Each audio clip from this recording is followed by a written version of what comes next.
Hello, everyone, and welcome back to the Outdoor Adventure Series podcast, where we celebrate individuals and families, businesses, and organizations that seek out and promote the exploration, stewardship, conservation, access, and enjoyment of the outdoors.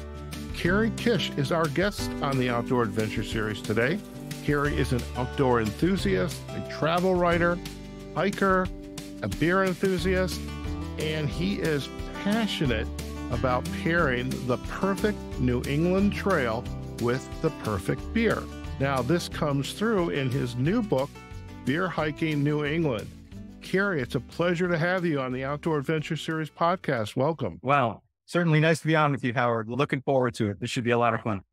Fantastic. And I have to give a quick shout out to a mutual friend of ours, Jeff Alt, who introduced us when I interviewed him a couple weeks back on his podcast episode, which we'll have up the Get to Know You segment this week. And then when he said, I have to introduce you to this guy, Carey, he's a good friend of mine. He's into fellow hiking. AT thru hiker.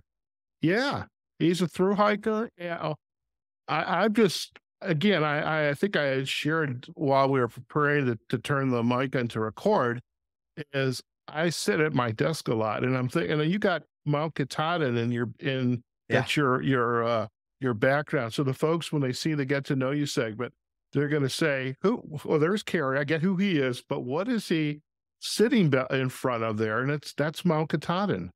And not only that, well, it's kind of the knife edge behind me, probably the wildest, most spectacular 1.1 miles of trail in the eastern United States.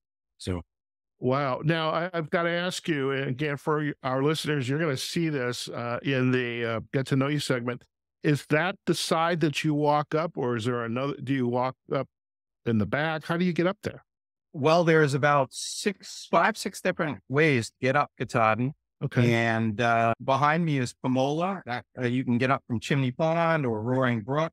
Then you come across the knife edge. You can also come up from the southwestern side, be the Appalachian Trail, the Hut Trail, or the A-Ball Trail, or you can come up from Chimney Pond via the Saddle Trail or the Cathedral Trail. So there's a bunch of different ways to get up to the top. None of them are easy.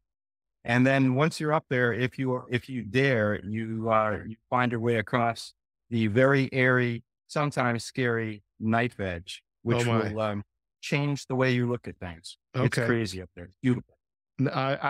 I hope to see it someday. I don't know if it'll be on the back end of hiking the Appalachian Trail. You never know. Stranger things have happened. There's always time. There's always time. Now, I want to dive into the book because that's why we're here. Hiking and beer, two of my favorite topics.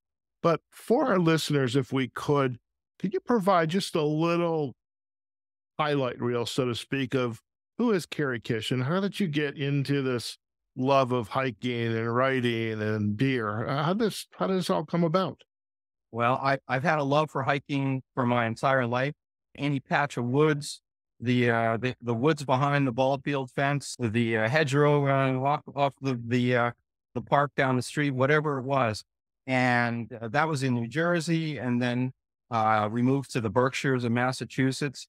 And I got a little older, got a little wilder. So wherever me and my pals could get to our little spider bikes, well, we were everywhere. Howard, I'd like to think that I'd love to write a book someday, honest to goodness, called Free Range Kids, because I grew up in a time where mom kicked you out the door and didn't want to see you back till dad sat down for supper at 5:30, 6 o'clock. I remember that. And we went everywhere and we did a lot of wild things. And I got that spirit instilled in me to explore and hike and travel and see things. Never lost it. Never lost. Been an entire lifetime hiking trails and looking for the next summit, the next what's around the next corner. I love it. I love it. I am curious. This love of being out there exploring this adventure. Did it just come natural for you? Was there inspiration from brother or sister, mom, dad, aunt and uncle, grandparents that kind of help generate that initial spark? Well, Dad spent 39 months in World War II in the Army, marching across North Africa and Europe.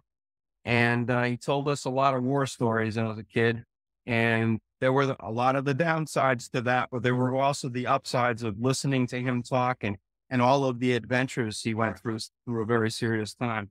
And he would take me out for walks here and there on a Pittsfield State Forest in the Berkshires. So Dad kind of got me started. My uncle gave me an old Boy Scout pack, and it kind of off I went. And then I started exploring on my own or with my friends, and it's just been great. I cannot get enough of it. I don't know. It's almost unexplainable. I am envious of that statement of what you just shared, and to me, it's a gift, and it should be a gift to anybody, because I would like to think I make a difference in people's lives. I'm a business coach, a career coach. I do this podcast, but I sit at a desk doing it. Now, I know I can get out and podcast remotely. That's my hope. But just the idea that you're committed throughout the week or the weekend, hey, where am I going to go hike today? And I get a sense in just the few minutes we've known each other that you're always thinking, where can I go next? Is that a fair assessment? Absolutely. Well, it's a beautiful thing. As a guidebook writer, I always have a purpose out there. I have places I want to be as well as places I'd like to be. So it's really a great mix. So I have a purpose all the time. And that's just beautiful. I've been writing professionally for 20 years now, and people will often ask me, aren't you ever going to run out of things to write about? And it's like, are you kidding me? I have a list as long as my arm, and I could have 10 arms. I don't know. There is so much, and topics keep coming up. I'll be honest with you, Howard. I had a 2-hour period last night that I woke up and couldn't sleep. And 2 stories on things to hike in the state of Maine came right to me. And I got up and I wrote them all down, and I drafted out 2 stories. Silly me, you know, there's no end to it, but it kind of follows the passion. Yeah. I love it. I just love being out there, and I love writing about it.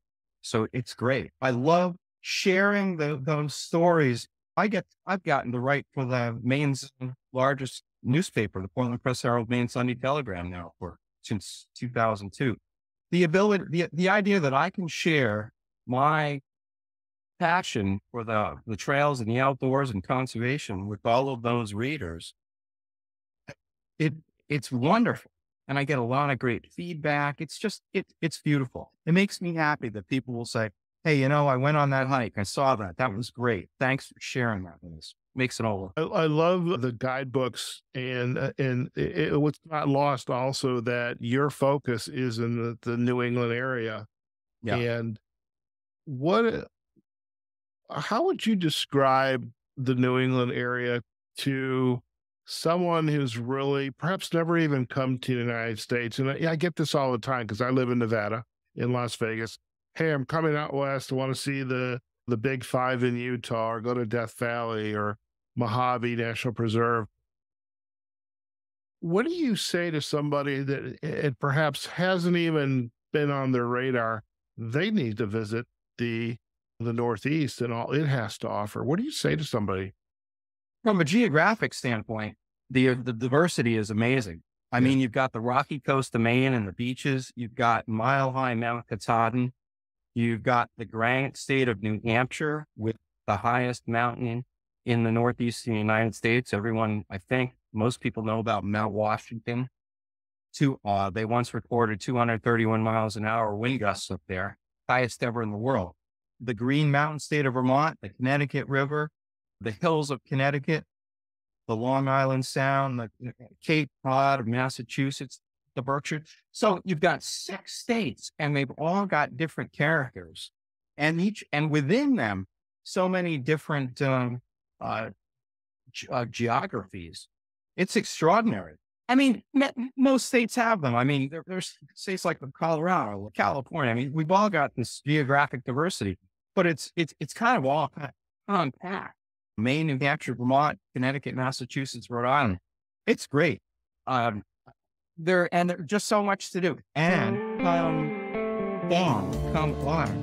we do have And I don't think this is actually arguable. I think we have the best foliage on the planet.